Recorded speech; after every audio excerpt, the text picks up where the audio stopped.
আমরা প্রত্যেকে একদিন মারা যাব। এজন্য একদিন আমার নাম হবে লাশ,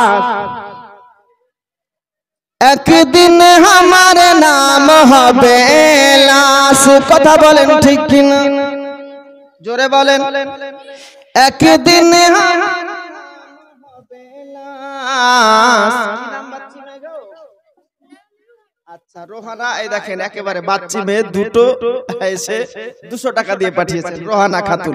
আল্লাহ পাক দানকে কবুল ও মঞ্জুর করুক, সকলে বলেন আল্লাহুম্মা আমিন।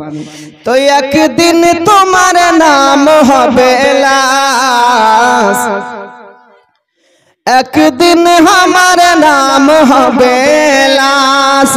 সাদা কাফন পড়বে দেহ, রবে না আর আপন কেহ। সাদা কাফন পড়বে দেহ, রবে না আর আপন কেহ।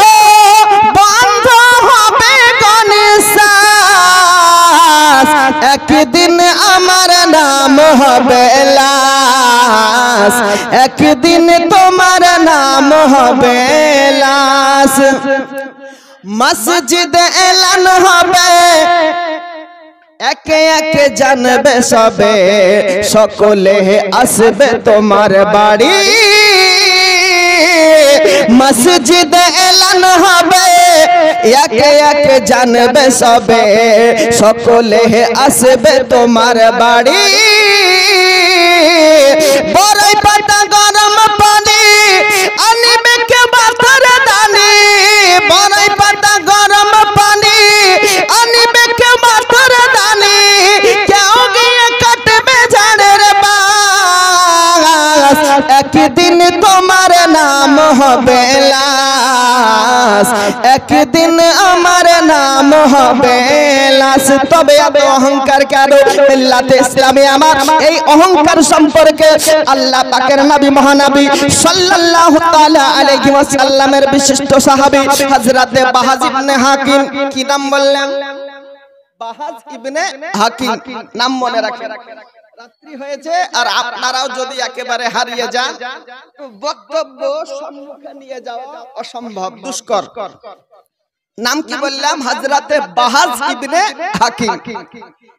হযরতে বাহাজ ইবনে হাকিম এই হাদিসটা আপন পিতা হতে শ্রবণ করেছিলেন, ওনার আব্বা যে আপন দাদা হতে এই হাদিসটা আপনার শ্রবণ করেছিলেন। নবী আমার ইরশাদ করেছেন, হযরতে বাহাজ ইবনে হাকিম হাদিস বর্ণনা করেছেন, হযরতে পয়গম্বর আযম সাল্লাল্লাহু তাআলা আলাইহি ওয়াসাল্লাম বলে, আজকে জগৎবাসী শুনে রেখে দাও, যদি কোনো বান্দা বান্দি উম্মত উম্মতি অহংকার অহমিকা যদি করে, আজকে পৃথিবীর বুকে ইলো যেমন মধু আপনার নষ্ট করে দেয়। ইলো, ইলো নাম শুনেছেন না?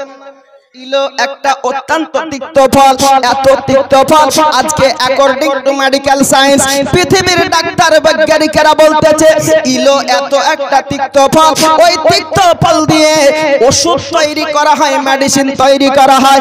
ওই ইলো যদি আজকে গুণগত মিষ্টান্ন মধুর মধ্যে যদি আপনি মিশ্রিত করে দেন, মধুর মিষ্টান্ন গুণকে নষ্ট করে দেয়, মধুকে খাবার উপযুক্ত রাখে না, মধুকে নষ্ট করে দেয়। যেমন ইলো তিক্ত ফল মধুকে নষ্ট করে দেয়, তদারূপ মানব জাতির অন্তরের মধ্যে অহংকার অহমিকা যদি থাকে, ওই বান্দা বান্দির ঈমান ও আমলকে নষ্ট করে দেয়। অহংকার অহমিকা, ইলো তিক্ত ফল যেমন মধুর গুণগত বৈশিষ্ট্যকে নষ্ট করে দেয়। এই মাইকম্যান কোথায় গেলেন? শ্রোতা আপনার প্রতি কমেন্ট করছে, আওয়াজ ধাপ ধাপ করছে, আমি বুঝতে পারছি, এজন্যই ফার্স্ট টাইম বললাম যে আওয়াজটা পাতলা করেন। মাইকম্যান ভাই যেখানে থাকেন না কেন আসেন, আর এই যে ধাপ ধাপ তবলা বাজছে, তবলা বন্ধ করেন। মিল্লাতে ইসলামে আমার হযরতে আপনার আবু হুরায়রা রাদিয়াল্লাহু তাআলা আনহু হাদিস বর্ণনা করেছেন। কথা বুঝতে কষ্ট হয়েছে বাপ বলেন? আমি তো আগেই বললাম, একবার দুরূদ পড়েন, আল্লাহুম্মা সাল্লি।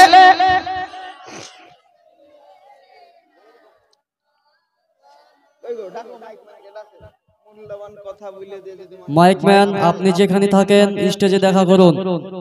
মাইকম্যান আপনি যেখানে থাকেন স্টেজে দেখা করুন। मौलाना मोहम्मद सल्ले अला मोहम्मदीन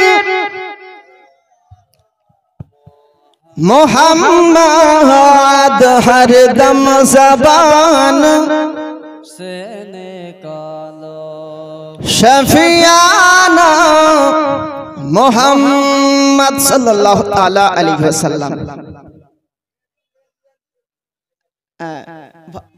বড় ভাই আমার কথায় রাগ করিয়েন না, এই আব্বাজি ভাইরা বলছে আওয়াজ একটু মানে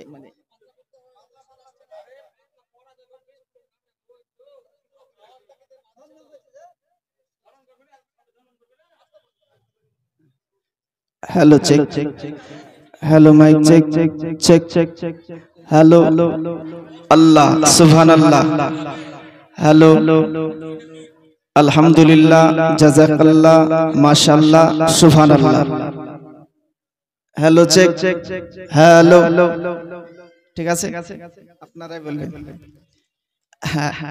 তো বলতেছিলাম হযরতে বাহাজ ইবনে হাকিম বলছেন যে মধু যেমন তিক্ত ফল তিক্ত ফল মধুকে নষ্ট করে, ঈমান ও আমালকে অহংকার অহমিকা নষ্ট করে দেয়। এজন্য পৃথিবীর বুকে আপনি যত বড় হাজি, যত বড় নামাজি, যত বড় পরহেজগার হন না কেন, যদি অহংকার অহমিকা থাকে যে আমার চাইতে বড় নামাজি আর কেউ নাই, আমার চাইতে বড় দানশীল আর কেউ নাই, আমার চাইতে অর্থশালী এবং গাড়ি সম্পদের মালিক আর কেউ নাই, তবে আপনার ঈমান আমল বরবাদ হয়ে যাবে। এটা আমি বলি দিই। নবী বলছেন শুধু হযরতে বাহাজ ইবনে হাকিম নয়, এমনি করে সাহাবী রাসূল হযরতে আপনার হাদিসের রাবি যিনাকে নবী আমার বানিয়ে দিয়েছে। হাদিসের রাবি কাকে বলে আপনারা কি জানেন? হাদিসের রাবি বিশিষ্ট সাহাবী হযরতে আবু হুরায়রা রাদিয়াল্লাহু তাআলা আনহু জানিয়ে দিলেন। আজকে জগৎবাসী শুনে রেখে দাও, আজকে হযরতে আপনার ইব্রাহিম আলাইহিস সালাম, হযরতে মুসা আলাইহিস সালাম যেই দিন রব্বুল আলামিনের সঙ্গে তুর পাহাড়ে কথোপকথন করার জন্য যেতেন, তুর পাহাড়ে আল্লাহর নবী মুসা আলাইহিস সালাম রব্বুল আলামিনের সন্নিকটে দিদার ইলাহির জন্য যখন যেতেন, হযরতে আপনার আবু হুরায়রা হাদিস বর্ণনা করেছেন, হযরতে মুসা আলাইহিস সালাম রব্বুল আলামিনের কাছে যাবার পরে বলতে আরম্ভ করেছেন, ওগো আল্লাহ পাক রব্বুল আলামিন, আপনি আমায় বলে দিন আপনার নিকটে সবচাইতে পছন্দনীয় ব্যক্তি কে? হযরতে মুসা আলাইহিস সালাম রব্বুল আলামিনের কাছে তুর পাহাড়ে দিদার করতে গিয়ে আপনার ঘটনা ব্যক্ত করতে আছেন। আল্লাহ পাক জাল্লা শারাহু জানিয়ে দিলেন, ওগো আল্লাহর নবী মুসা আলাইহিস সালাম, আমার কালিমুল্লাহ শুনে রেখে দাও, আজকে পৃথিবীর বুকে কোন মানুষ যদি ক্ষমতা থাকার পরেও, কুদরত রাখতে হয়ে ক্ষমতা থাকার পরেও, প্রতিশোধ নেবার হাইসিয়াত থাকার পরেও যদি পৃথিবীর বুকে প্রতিশোধ যদি না নেয়, যদি ক্ষমতাবান হওয়ার পরে ওই উম্মতিকে যদি আপনার ক্ষমার দৃষ্টিতে দেখে, আল্লাহর ওয়াস্তে মাফ যদি করে দেয়, ভ্রাতৃত্ববোধকে যদি অক্ষুণ্ণ রাখার জন্য মাফ করে দেয়, আল্লাহ পাক জানিয়ে দেয়, ওগো মুসা কালিমুল্লাহ শুনে রেখে দাও, ওই বান্দা বান্দি আমার চাইতে আমার নিকটে পছন্দনীয়। কথা বুঝতে পারছেন? ক্ষমতা থাকার পরে পাওয়ার না দেখিয়ে আল্লাহর ওয়াস্তে ক্ষমা যদি করে দেয়, ক্ষমতার থাকার সত্ত্বে যদি প্রতিশোধ না দেয়, আল্লাহ পাক জাল্লা শানাহু জানিয়ে দিলেন, ওই ব্যক্তি আমার কাছে সবচাইতে পছন্দনীয়। এইখানে শেষ নয়, হযরতে ইবনে মাসউদ রাদিয়াল্লাহু তাআলা আনহু আপনার হাদিস বর্ণনা করেছেন, নবী আমার ইরশাদ করে, হযরতে আজকে জগৎবাসী শুনে রেখে দাও, যদি তোমাদের অন্তরের মধ্যে রায়ের দানা যাররা পরিমাণ যদি অহংকার থেকে থাকে, আজকে তোমার আমল বরবাদ হয়ে যাবে, তুমি জান্নাতে যাবে না, জাহান্নামে দাখিল হবে। হযরতে ইসলাম জগতের দ্বিতীয় খলিফা খলিফাতুল মুসলিমিন আমিরুল মুমিনিন হযরতে ফারুক আযম ওমর রাদিয়াল্লাহু তাআলা আনহু পর্যন্ত হাদিস বর্ণনা করেছে। নবী আমার জানিয়ে দিলেন, আজকে জগৎবাসী শুনে রেখে দাও, তোমরা আজিজে ইন্তেশারি তালাব করো। আজিজে ইন্তেশারি কাকে বলা হয়? দেখবেন ফকির যেমন ভিক্ষা নেবার জন্য দ্বারস্থ হয়, দুয়ারে দুয়ারে ভিক্ষা করতে যায়, ফকির দাম্ভিকতা দেখিয়ে নয়, মস্তক নত শিরে বিনয়ের সহিত ফকিরি লিবাসে ফকির দুয়ারে দুয়ারে যেমন ভিক্ষা করতে যায়। আচ্ছা বলুন, যদি কোন ফকির দাম্ভিকতা দেখিয়ে বুক সেনাকে উঁচু করার পরে আপনাদের অত্র এলাকায় ভিক্ষা যদি চাইতে আসে, ভিক্ষা দেবে? ওকে মারে তাড়িয়ে দেবেন নাকি বলছেন? মিল্লাতে ইসলামে আমার এই জন্য হযরতে আপনার ফারুক আযম ওমর রাদিয়াল্লাহু তাআলা আনহু বললেন, আজকে জগৎবাসী শুনে রেখে দাও, তোমরা যখন পরবর্তী অন্য ব্যক্তির সম্মুখে উপস্থাপন হবে, অন্য ব্যক্তির সম্মুখে হাজির যখন হবে, এক মুসলমান অপর মুসলমানের সম্মুখে উপস্থিত যখন হবে, আজিজে ইন্তিসারি তলব করো, অর্থাৎ মস্তককে নত করো। আজকে জগতের বুকে বান্দার সম্মুখে তুমি মস্তক যদি নত করে দাও, হাকিকাতে আল্লাহ পাক জাল্লা শানাহু তোমার সম্মানকে এত বুলন্দ করবে, এত সম্মান বৃদ্ধি করবে যে জগতের বুকে তুমি বাজ্জতি হবে না। আর অন্যদিকে যদি মস্তক নত না করে, বলে আমার গায়ে হাত দিয়ে দেখ, এক্ষুনি রানীতলা থানা ঘেরাও করিয়ে দেব। আছে কি না? পাওয়ার দেখা ব্যক্তি ক্ষণিক সময়ের জন্য যদি আপনার পাওয়ার দেখায়, হযরতে ফারুক আযম ওমর রাদিয়াল্লাহু তাআলা আনহু আপনার হাদিস বর্ণনা করেছেন, বাস্তবে খবর যদি দেখিয়ে দেয়, কোন একদিন ওই ক্ষমতাকে নিস্তনাবুদ করে দেবে আল্লাহ পাক জাল্লা শানাহু। এমন একটা সময় আসবে রে ভাই, তাকে কুত্তা এবং খিঞ্জিরে লিপ্ত করে দেবে। পাওয়ার যদি দেখায়, সুস্পষ্ট হাদিস, কুকুর এবং খিঞ্জির বানিয়ে দেবে আল্লাহ। মিল্লাতে ইসলামে আমার এই জন্য মানুষের সম্মুখে আজিজে ইন্তেসারি তলব করার হুকুম দিলেন আমার রাসূলুল্লাহ সাল্লাল্লাহু আলাইহি ওয়াসাল্লাম। জগতের বুকে ভ্রাতৃত্ব কাকে বলে, মনুষ্যত্ব কাকে বলে, বিবেক কাকে বলে, নীতি নৈতিকতা কাকে বলে, আপনাদেরকে নিয়ে যাব হযরতে আব্দুল্লাহ বিন মুবারক রাদিয়াল্লাহু তাআলা আনহুর একটা কলজোরে কন্যা, সুবহানাল্লাহ। নাম কি বললাম? হযরতে আব্দুল্লাহ বিন মুবারক। এবার বলেন কি নাম বললাম? আব্দুল্লাহ বিন মুবারক। একটু কথা বলতে হবে। তো হযরতে আব্দুল্লাহ বিন মুবারক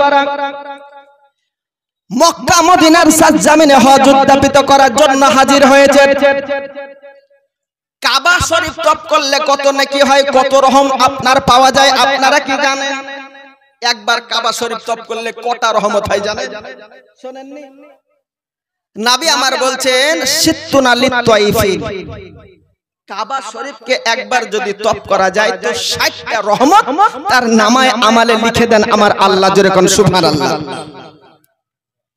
তারপরে বলা হচ্ছে আরবাউন আলী মুসাল্লিন, যদি সেখানে মুক্তাদি হিসেবে মুসল্লি হিসেবে নামাজ যদি আদায় করে তো 40টা রহমত আপনার নামায়ে আমালে লিখে দেন আমার আল্লাহ। জোরে কোন সুবহানাল্লাহ।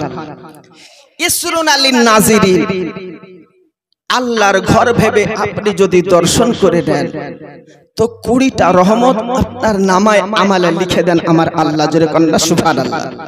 তাহলে ওই দিকে হলো 60, নামাজ পড়ার জন্য হলো 40, আর দেখার জন্য হলো 20। 60 40 কত হয়?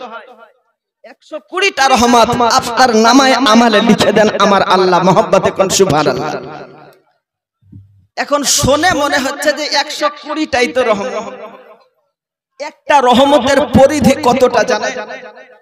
একটা রহমতের পরিধির কথা ব্যক্ত করতে গিয়ে নবী আমার বলেছেন, আসমান থেকে জমিন পর্যন্ত যতটা ডিসটেন্স, একটা রহমতের পরিকাঠামো পরিধি তার সমতুল্য। জোরে কোন সুবহানাল্লাহ। একটা রহমত যদি এতটা হয় তো 120টা রহমতের কি পাওয়ার হতে পারে, কি আপনার সম্মান হতে পারে, একবার চিন্তা করুন।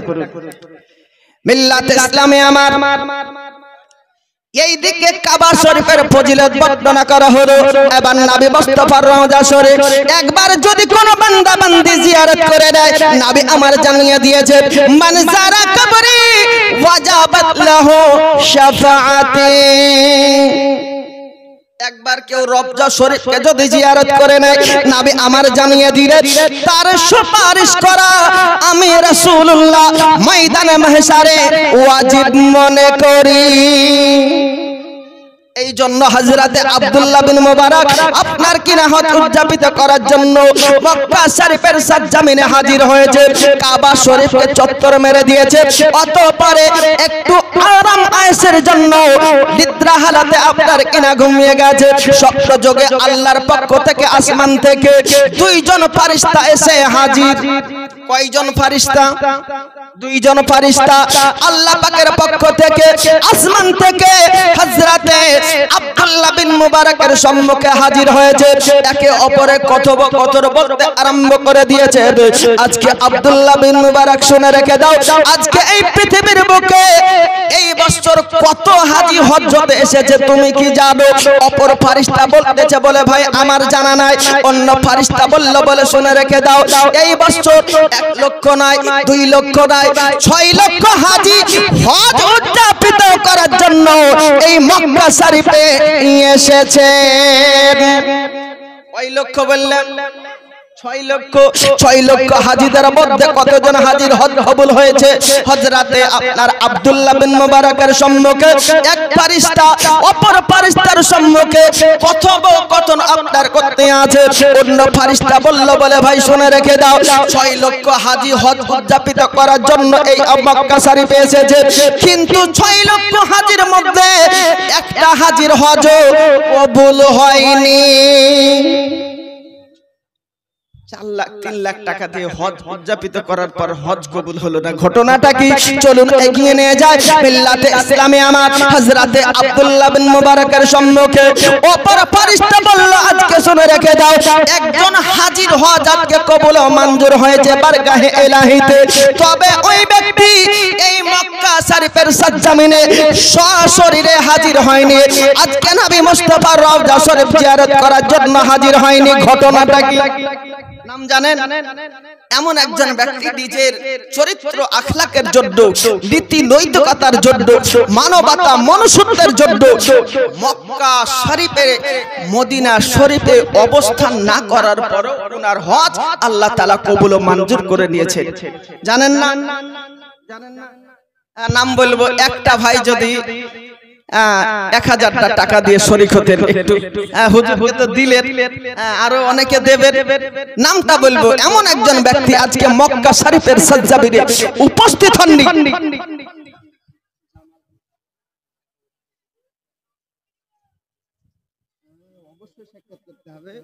প্রধান মানুষ রাস্তায় কোথায় জ্যাম আটকে গেলে স্মরণ করতে হবে। জামাল প্রধান সাহেব কোথায় আছেন?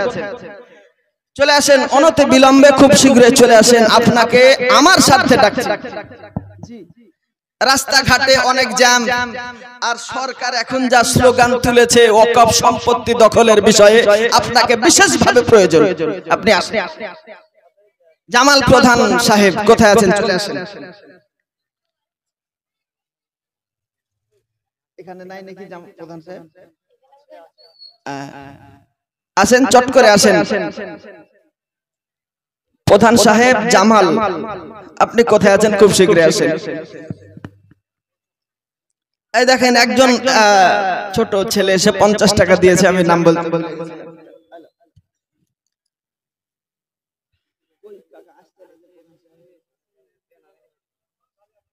আচ্ছা আচ্ছা, যাই হোক, মিল্লাতে ইসলামে আমার হযরতে আপনার সেই ব্যক্তি মক্কা মদিনার সরজমিনে উপস্থিত হননি। এই দেখেন এই জামাল সাহেব 1000 টাকা দিয়েছেন। নারায়ে তাকবীর, নারায়ে রিসালাত।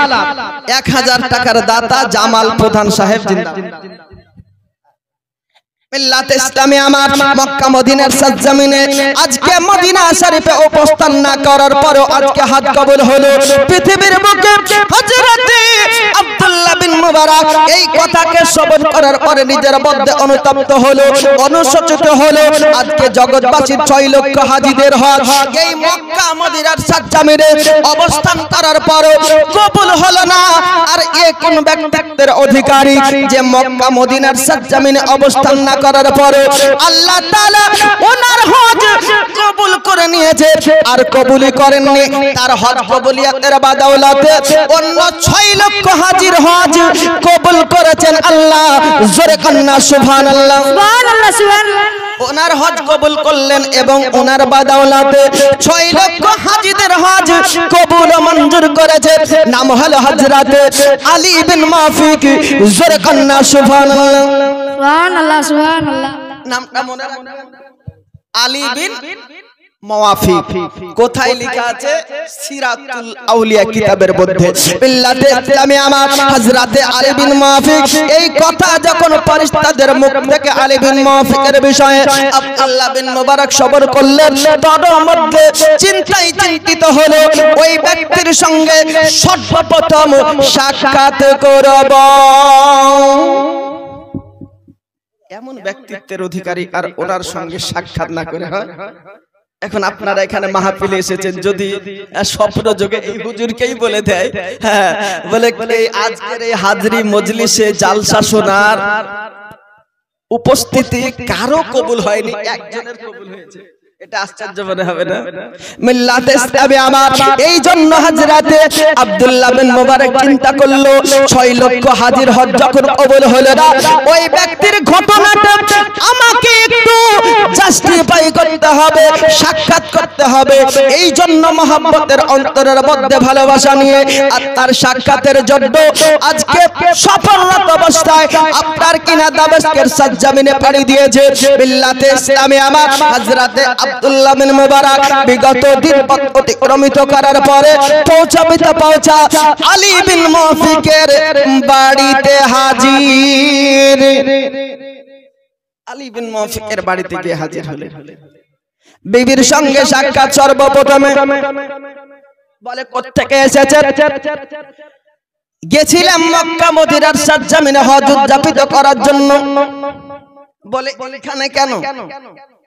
রাত্রি বেলা স্বপ্নে দেখলাম মক্কা মদিনা তপ করার পরে স্বপ্ন যোগে দেখা হলো দুইজন ফেরেশতা আল্লাহর পক্ষ থেকে হাজির হলো আর আমার সম্মুখে কথোপকথন করতে আরম্ভ করেছিল। আজকে জগৎবাসী তোমাদেরকে জানিয়ে দিই, এই যে এই বছর যত হাজী সাহেবেরা হজ উদযাপিত করার জন্য এসেছে, এদের মধ্যে কারো হজ কবুল হয়নি। তার মধ্যে একজন ব্যক্তির হজ কবুল হয়েছে যে আপনার মক্কা মদিনার সরজমিনে সশরীরে অবস্থান করেননি, নাম হলো আলী বিন মাওয়াফিক। এই কথা শ্রবণ করার পরে আপনার স্থির থাকতে না পেরে তোমার স্বামীর সম্মুখে সাক্ষাৎ করার জন্য এসেছি। মহব্বতে বলেন না সুবহানাল্লাহ। বলে তোমার স্বামী এমন কি কাজ করতো? পৃথিবীর বুকে এমন কি ভালো কাজ করেছে? জগতের বুকে আল্লাহ পাক জাল্লা শানাহু এত সরাদিক ইজহার করেছে। হযরতে আলী বিন মাওয়াফিকের সম্মুখে আব্দুল্লাহ বিন মুবারক কথা যখন উপস্থাপন করেছে, হযরতে আলী বিন মাওয়াফিক বলতে আরম্ভ করলো, ভাই শুনে রেখে দাও, আজকে জগতের বুকে আমি আলী বিন মাওয়াফিক মুচির কাজে আপনার পেশারত অকুপেশন আমার হলো পেশা। আজকে জুতো সেলাই করা কাজ আমার, এই জন্য প্রত্যেক দিনের নাই একটা দিরহাম করে জমা করতাম। 30 বছর ধরে আপনার হযরতে আলী বিন মাওয়াফিক আপনার বেহালালি পথে নয়, সম্পূর্ণ শরীরকে আপনার তাকত দিয়ে পরিশ্রম দিয়ে হালালি পথে পন্থা অবলম্বন করে প্রত্যেক দিনের নাই একটা দিরহাম করে জমা করেছে। 30 বছর ধরে 300 দিরহাম জমা করেছে। 300 দিরহাম এক বছর ধরে নয়, 30 বছর ধরে আজকে মক্কা মদিনার সরজমিনে হজ পরিসমাপ্ত করার জন্য মিল্লাতে ইসলামে আমার 30 বছর অতিক্রমিত করার পরে যখন 300 দিরহাম একাট্টা করা হয়েছে, ওনার বিবি অর্ধাঙ্গিনী হামিলা হয়েছে, গর্ভবতী হয়েছে। এবার আলী বিন মাফিকের বিবি আলী বিন মাফিককে বলল, বলে স্বামী আমার বাজারে চলে যান, আমার জন্য একটু ভালো খাবারের বন্দোবস্ত করে দেন। দেখবেন প্রত্যেকটা গর্ভবতী অন্তঃসত্ত্বা মা জরুরি আপনার পেটের মধ্যে যখন সন্তানকে ধারণ করে শরীরটাকে আপনার দুর্বল ফিল করে। এই জন্য ফারুক আযম ওমর রাদিয়াল্লাহু তাআলা আনহু পর্যন্ত এই দৃষ্টিগোচর করেছে। জগৎবাসী আজকে পৃথিবীর বুকে তোমরা পিতা মাতাকে কষ্ট দিও না, কষ্ট দিও না। হযরতে ফারুক আযম ওমর রাদিয়াল্লাহু তাআলা আনহুর জামানায় একজন সন্তান আপন মাকে কষ্ট দিয়েছিল বলে সাজা হিসেবে তার আপনার গলার মধ্যে মাসকিজা লটকে দিয়েছিল ফারুক আযম। ফয়সালা হলো মাসকিজা বাথরুমে যদি যাই খুলতে পাবে না। মাসকিজা আপনারা হয়তো জানেন, বাইরের রাজ্যে যদি যান দেখবেন এই গলা দিয়ে এখানে মোটামুটি 25 কেজি 30 কেজি পানি ধারণ করার একটা চামড়ার একটা এই কি বসে যে বোঝাবো, আপনারা বাইরে গেলে দেখতে পাবেন। আলহামদুলিল্লাহ আজমির শরীফের সাজ্জামিনে আউট অফ বাঙালির বিভিন্ন স্টেটে যা হোক দেখা যায়। তো ফারুক আযম ওমর রাদিয়াল্লাহু তাআলা আনহুর কথা হলো যে তুমি তোমার মাকে কষ্ট যখন দিয়েছো, তো সাজা হিসেবে একজন মা নিজের সন্তানকে গর্ভে ধারণ করার পরে যদি বাথরুম যায় সন্তানটাকে বাইরে রেখে যাওয়ার পরিস্থিতি থাকে, ভাই থাকে না। বাথরুম গেলে পেটে সন্তান নিয়ে যায়, বিছানাতে যদি ঘুমায় কষ্ট যদি হয় এই কর থেকে ওই কর, তো ওই পেটে নিয়ে এদিক ওদিক আর নড়াচড়া অত্যন্ত কষ্ট হয়। এই কষ্টকে উপলব্ধি করার পরে ইসলাম জগতের দ্বিতীয় খলিফা খলিফাতুল মুসলিমিন আমিরুল মুমিনিন ওমর রাদিয়াল্লাহু তাআলা আনহু চিন্তা করলেন যে একজন মা নিজের সন্তানকে ধারণ করার পরে যে কষ্ট ফিল করে, ওই কষ্ট তোমাকে যতক্ষণ না পাইয়ে দিচ্ছি মায়ের ব্যথা কাকে বলে, মায়ের কষ্ট দেওয়া কাকে বলে তুমি বুঝতে পারবে না। এজন্য ফারুক আযম ওমর রাদিয়াল্লাহু তাআলা আনহু আলোচনা মাফিক ওই সন্তানের গলায় 30 কেজি ওজনের মাসকিজা বেঁধে লটকে দিল। বলে থাকে এবার কেমন লাগে, যেখানে যাবি খোলার কোনো পরিস্থিতি নেই। মিল্লাতে ইসলামে আমার হাদিসাত আন আবি হুরায়রা ক্বালা ক্বালা রাসূলুল্লাহি সাল্লাল্লাহু তাআলা আলাইহি ওয়াসাল্লাম রাগিমা আনফুহু কিলা মান ইয়া রাসূলুল্লাহ ক্বালা ইনদাল কিবারি আহাদাহুমা আও কিদাহুমা সুম্মা লাম ইয়াদখুলিল জান্নাতা যুরকান্না সুবহানাল্লাহ।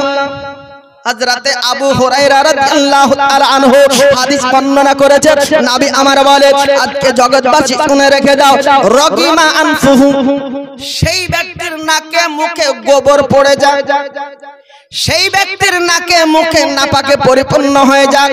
সাহাবে রাসূল কিলা মান ইয়া রাসূলুল্লাহ, একজন সাহাবী বললেন ইয়া রাসূলুল্লাহ ইয়া হাবিবাল্লাহ নবী গো আপনি কার বিষয়ে এই রকম মন্তব্য ইজহার করলেন, আপনার নবী জানিয়ে দিলেন আজকে জগৎবাসী শুনে রেখে দাও, তোমাদের মধ্যে কোন ব্যক্তি পিতা এবং মাতাকে পাওয়ার পরে কিংবা পিতা ও মাতার কোন একজনকে পাওয়ার পরে তাজিম যদি না করে, সম্মান যদি না করে, জান্নাতের পথকে যদি পাকাপোক্ত না করে, ওই ব্যক্তি ধ্বংস হয়ে যায়, ওই ব্যক্তির মুখে নাপাক ভরে যায়। নবী আমার হাদিসে মুবারাকার মধ্যে জানিয়ে দিয়েছে। চলুন এগিয়ে নিয়ে যায়। হযরতে আব্দুল্লাহ বিন মুবারক রাদিয়াল্লাহু তাআলা আনহু যখন আলী বিন মুআফিকের সম্মুখে কথোপকথন করতে আরম্ভ করেছে, আলী বিন মুআফিক বলতে আরম্ভ করলো, বলে ভাই শুনে রেখে দেন, আমার বিবি অর্ধাঙ্গিনী আপনার হামেলা গর্ভবতী ছিল, আমাকে বলল মার্কেটে যাও খাবারের একটু বন্দোবস্ত করে দাও। এই জন্য খাবারের বন্দোবস্ত করার জন্য মার্কেটের দিকে ধাপিত হয়েছি। তার পূর্বে পার্শ্ববর্তী বাড়ি থেকে গোশত রান্না করার খুশবু পেলাম। বাড়িতে গোশত রান্না করলে গন্ধ সেন্ট পাওয়া যায় কি যায় না ভাই? পাওয়া যায় না। বাড়িতে যদি পাশের বাড়িতে গোশত মার রান্না করে সেন্ট পান, খেতে পান, খেতে তো দেয় না। মিল্লাতে ইসলামে আমার নবীর হাদিস কি জানেন? আজকে জগৎবাসী শুনে রেখে দাও, যদি তোমার বাড়িতে ভালো মন্দ বান্দা গোশত মাংস যদি রান্না হয় আজকে জলের হাতটা একটু বাড়িয়ে দাও যেন তোমার প্রতিবেশীর জন্য একটু হয়ে যায়, আত্মীয় পরিজনদেরকে একটু দিয়ে খাবার যেন খেয়ে যায়। এই আদর্শ নবী আমার জগৎবাসীকে দিয়েছে। শুধু এইখানেই শেষ নয়, নবী আমার আরো জানিয়ে দিয়েছেন, জগৎবাসী শুনে রেখে দাও, যদি তোমার বাড়ির সম্মুখে দিন আনা দিন খাওয়া ব্যক্তি যদি অবস্থান করে তার একটা প্রাপ্য হক আছে আত্মীয়তার সূত্রে, পাড়া প্রতিবেশীর সূত্রে। নিজের বাড়িকে হোম মিনিস্টারের সিকিউরিটি বানায় না। কারো বাড়িতে মনে হয় যে চিফ মিনিস্টার বাস করে, বাউন্ডারি ঘেরা, মেন গেটে তালা, বাড়ির রাস্তার ধারের প্রাচীর পর্যন্ত তালা, হাইরে ঝালাপালা। মিল্লাতে ইসলামে আমার নবী আমার বলতেন সেটা করা যাবে না। তোমার আত্মীয় স্বজন, তোমার পাড়া প্রতিবেশী, তোমার বাড়ির সম্মুখে যদি দিন আনা দিন খাওয়া ব্যক্তি যদি অবস্থান করে তার বাড়িতে এক চিমটা লবণ পর্যন্ত আনতে যাওয়ার জন্য তোমাকে প্রস্তুত হতে হবে, যাতে করে অন্যদিন ওই বান্দা বান্দি তোমার বাড়িতে একটা রসুনের কুয়া চাইতে আসার সুযোগ যেন পায়। আমি মানিলাম জগৎবাসী তুমি অর্থশালী, আমি মানিলাম তুমি জগতের বুকে আপনার নাম্বার ওয়ান সম্মানের অধিকারী, তোমার অর্থের কোনো কমি নাই, জমি ধন দৌলতের কোনো কমি নাই, কিন্তু নবী মুস্তাফার চরিত্র তোমার আখলাকের মধ্যে কেন নাই? জি কিছু বলছেন হুজুর? মাদেরকে রিকোয়েস্ট করছি, ছোট্ট জায়গা, একটু আগে আগে বসেন মা, একটু আগে আগে বসেন, পিছনের মাদেরকে বসার একটু সুযোগ করে দেন। মিল্লাতে ইসলামে আমার হযরতে পয়গম্বর আজম বলল শুনে রেখে দাও, জগৎবাসী ভাতৃত্ব তোমরা অক্ষুণ্ণ রাখো, বিনয়ের সহিত আত্মীয় পরিজনদের সম্মুখে চলাফেরা করো। এই জন্য হযরতে আপনার আলী বিন মুআফিক ওই গোশত রান্নার খুশবু পাওয়ার পরে অপরবারে চিন্তা করলো, আজকে যদি আপনার পার্শ্ববর্তী বাড়িতে যায় আমার বিবির জন্য একটু গোশত যদি চেয়ে নিয়ে আসি, আমার অর্ধাঙ্গিনী খুশি হবে। মুহাব্বতে বলেন সুবহানাল্লাহ।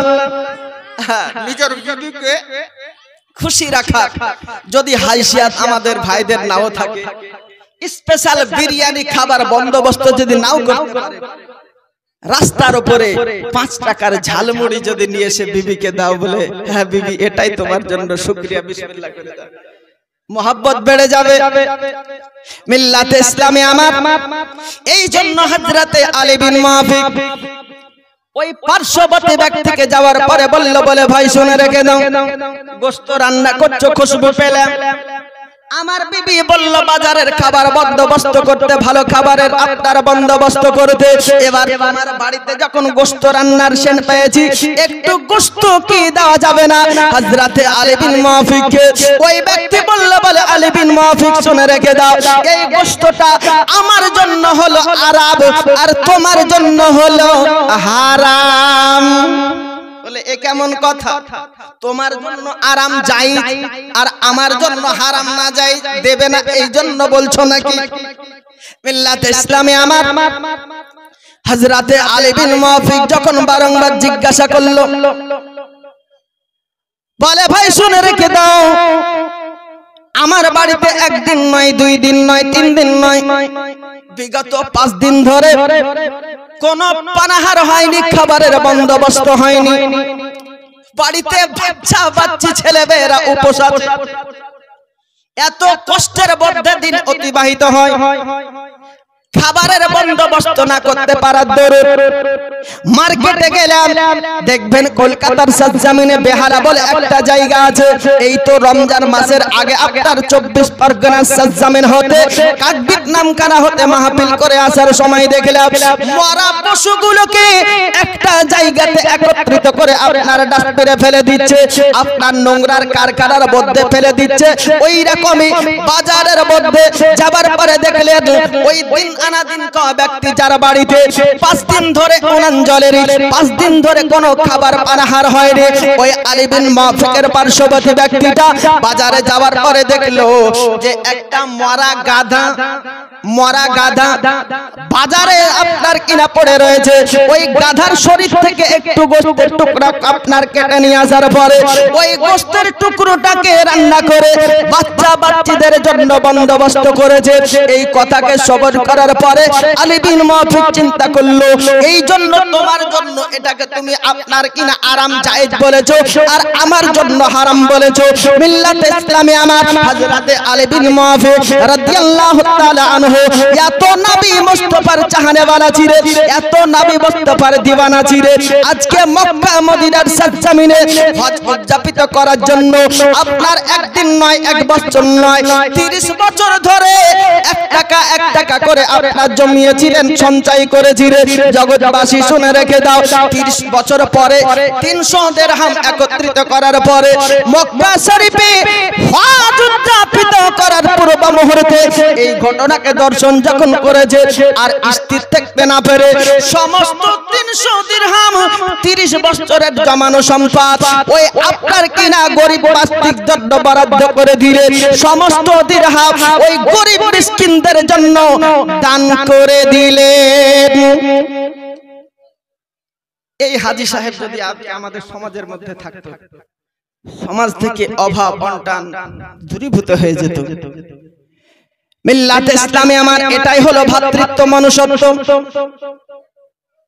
জগতের বুকে হযরতে আবু বকর সিদ্দিক রাদিয়াল্লাহু তাআলা আনহু ইসলাম জগতের প্রথম খলিফা, হযরতে শেরে খোদা মুশকিলে কুশা হায়দারে কাররাম মাওলা আলী রাদিয়াল্লাহু তাআলা আনহু পর্যন্ত যখন কথোপকথন হতো, সাক্ষাৎ হতো, দেখা আপনার আলাপ আলোচনা হতো, হযরতে আবু বকর সিদ্দিক রাদিয়াল্লাহু তাআলা আনহু আমার প্রত্যেক দিনের ন্যায় চিন্তা করতেন আজকে যদি হযরতে আলীর সঙ্গে দেখা হয় সর্বপ্রথম আমার পক্ষ থেকে সালাম প্রদান করে দেব। আর হযরতে আলী রাদিয়াল্লাহু তাআলা আনহু আপন মনে চিন্তা করত হযরতে আলী রাদিয়াল্লাহু তাআলা আনহু যেমনি আবু বকর সিদ্দিকের সঙ্গে দেখা হতো, সঙ্গে সঙ্গে আবু বকর সিদ্দিকের সালাম দেবার আগে ভাগে হযরতে আলী রাদিয়াল্লাহু তাআলা আনহু সালাম দিতে না দিতে ওনার পক্ষ থেকে সালাম দিয়ে দিতেন। হযরতে আবু বকর সিদ্দিক চিন্তা করতেন যে এই তো আলীকে দেখলাম সালাম দিব এক কথা ভাবতে বলতে বলতে হযরতে আলী রাদিয়াল্লাহু তাআলা আনহু আপন পক্ষ থেকে আবু বকরকে সালাম করে দিতেন। জোরে কোন সুবহানাল্লাহ। এই সালামের চর্চা আমাদের মধ্যে, সালাম প্রদান করলে আল্লাহর পক্ষ থেকে অহরহ রহমত হয়। মসজিদে মুসাফা হয় না? মুসাফা করেন না? মুসাফা হয় না আপনাদের মসজিদে? ফজরে আসরে মুসাফা করুন। এই মুসাফা করলে অন্তরের যে একটা কলব আছে এই কলবের সঙ্গে অপর ব্যক্তির রূহানি কানেকশন হয়। নামাজের পরে পরে যেই মুসাফা করে আপনি স্থানান্তরিত হবেন, বিচ্যুত হবে, সঙ্গে সঙ্গে আপনার গুনায়ে সাগীরা আল্লাহ পাক জাল্লা শানাহু সাথে সাথে মাফ করে দেবে। যেরকম সুবহানাল্লাহ। অপর মুসলমানের সঙ্গে যা স্বার্থ নিয়ে হোক, ব্যক্তিগত অজান্তে হোক, জেনে বুঝে হোক, যদি ছোটখাটো গুনাহ খাতা হয়ে যায় তো আল্লাহ পাক জাল্লা শানাহু এই মুসাফার বাদাওলতে সঙ্গে সঙ্গে মাফ করে দেয়। এজন্য মুসাফা করুন, সালাম মুসাফা করুন, মোনাকা করুন। মিল্লাতে ইসলামিয়া তো হযরতে আলী রাদিয়াল্লাহু তাআলা আনহু চিন্তা করতেন যে আমি তো প্রত্যেকদিন সালাম দিই, এই সালামের বদলা হিসাবে হযরতে আলী রাদিয়াল্লাহু তাআলা আনহু আপনার কোন একদিন আপনার কিনা স্বপ্ন যোগে দেখতে আরম্ভ করেছে। জান্নাতের মধ্যে হযরতে আলী রাদিয়াল্লাহু তাআলা আনহু সফর করতেন, আপনার কিনা শায়ের করতে আছে। জান্নাতের মধ্যে দেখা গেল এইরকম একটা সোনার সিংহাসন বরাদ্দ করেছে। হযরতে আলী জিজ্ঞাসা করলেন, ওগো আজকে ফেরেশতা বলে দাও এই যে জান্নাতের মধ্যে উত্তম স্বর্ণ পদক দিয়ে আপনার সিংহাসন আছে, এই সিংহাসনে বসার অধিকারীকে? হযরতে আলীকে জানিয়ে দেওয়া হলো যেই ব্যক্তি সর্বপ্রথম কোন মুসলমানকে সালাম প্রদর্শন করলো ওই ব্যক্তির জন্য জান্নাতের সিংহাসন বরাদ্দ করা হলো। আমরা ভাবি যে সালাম দেখ তারপর দিব, এই আমি হুজুর মানুষ, ও মুক্তাদি দিবে তারপর আমি দিব। আচ্ছা বলেন তো, শ্বশুর বাড়ি যদি যায় তো শ্বশুর জামাইকে সালাম দেবে আগে না জামাই শ্বশুরকে আগে দেবে? কথা বলেন। জামাই দিবে এটা আপনি মনে করেন, কিন্তু এই বিষয়ে নবীকে জিজ্ঞাসা করা হয়েছিল, ইয়া রাসূলুল্লাহ, ইয়া হাবিবাল্লাহ, ছোট বড়র বিষয় নাই, মান সম্মানের বিষয় নাই, কে সর্বপ্রথম আগে সালাম দিবে? যদি সাক্ষাৎ হয় তো নবী আমার বলছেন যে আল্লাহ পাকের সবচাইতে নিকটে সেই ব্যক্তি আগে সালাম দিবে। এখানে ছোট বড়র বিষয় নাই, শিক্ষক তালবিলের বিষয় নাই, ইমাম মুক্তাদির বিষয় নাই। বিল্লাতে ইসলামে আমার হযরতে আলী রাদিয়াল্লাহু তাআলা আনহু আপনার স্বপ্ন যোগে জান্নাতের মধ্যে শাইর যখন করলেন, আজকে হযরতে আলী অবহিত হলো, আজকে ওই জান্নাতের সিংহাসনের হকদার আমি। প্রত্যেকদিন হয় সর্বপ্রথমে আমি সালাম প্রদর্শন করে দিই। এই জন্য আজকে হাত্তার ভ্রাতৃত্ব কাকে বলে দেখো, আপনার ঐক্য কাকে বলে দেখো, মানবতা কাকে বলে দেখো, মনুষ্যত্বের পরিচয় কাকে বলে দেখো, বিবেক নীতি নৈতিকতা কাকে বলে দেখো। হযরতে আলী রাদিয়াল্লাহু তাআলা আনহু চিন্তা করলেন, যদি প্রত্যেকদিন আমি হযরতে আবু বকরকে সালাম যদি প্রদর্শন করে দিই, ওই জান্নাতের হকদার আমি হয়ে যাব। এই জন্য আবু বকর সিদ্দিক রাদিয়াল্লাহু তাআলা আনহুকে সুযোগ করে দেওয়ার জন্য ওই দিন নিজের পক্ষ থেকে সালাম দিলেন না। আবু বকর চিন্তা করলো ঘটনাটা কি, প্রত্যেকদিন আমাকে দেখে সালাম দিতে চাই, তার আগে আগেই সালাম করে দেয়, আজকে সালাম কেন দিল না? আপনার খবর পৌঁছলো মেম্বারে মুস্তাফায়। হযরতে আলী রাদিয়াল্লাহু তাআলা আনহু সমস্ত ঘটনাকে ব্যক্ত করে দিলেন, ইয়া রাসূলুল্লাহ, ইয়া হাবিবাল্লাহ, নবী গো, আজকে জগতের বুকে আমি এটাই স্বপ্ন যোগে দেখলাম, জান্নাতের মধ্যে স্বপ্ন যোগে শাইর করতেছিরা, আপনার জান্নাতের মধ্যে যেই ব্যক্তি সর্বপ্রথমে সালাম প্রদর্শন করবে ওই ব্যক্তির জন্য সোনার সিংহাসন বরাদ্দ করা হলো।